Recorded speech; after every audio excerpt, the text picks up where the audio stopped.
Alright guys, a quick one here. I'll detail how to import contact from Gmail to iPhone. So if at the end of this you found this offer informative, please don't forget to like and then subscribe.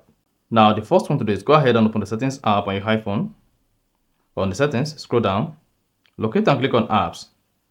Click on search, then search for mail. Click on mail from the search result. Now locate and click on mail account.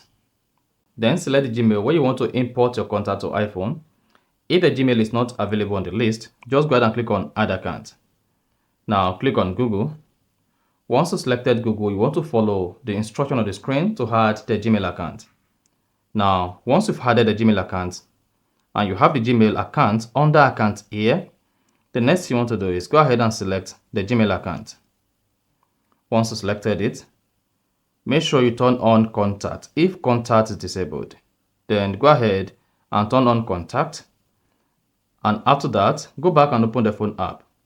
Once you open the phone app, you should see the Gmail visible under the list. Then you can now expand the Gmail and then expand the contact from the Gmail. You see that? So that is basically how to import contacts from Gmail to iPhone. So if you found this offer informative, please don't forget to like and then subscribe.